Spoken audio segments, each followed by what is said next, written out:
Bakit pare? Anong problema mo? Pag-uwi mo, doon ka na sa labas. Dito na ako. Problema! Ayun, may mga panty-panty pa naman. Ano ba yan? Pag-uwi mo, doon ka na sa labas. Ako na dito.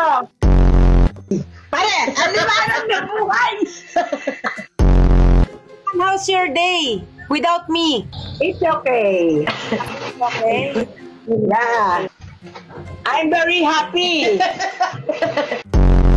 Tomorrow, change my cover ng bed and change the pillow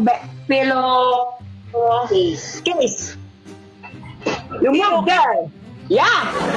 Because my visitors coming here. Oh. You have visitors tomorrow? Yeah. You said there's a typhoon. Why you have visitors tomorrow? Where's the visitor? You.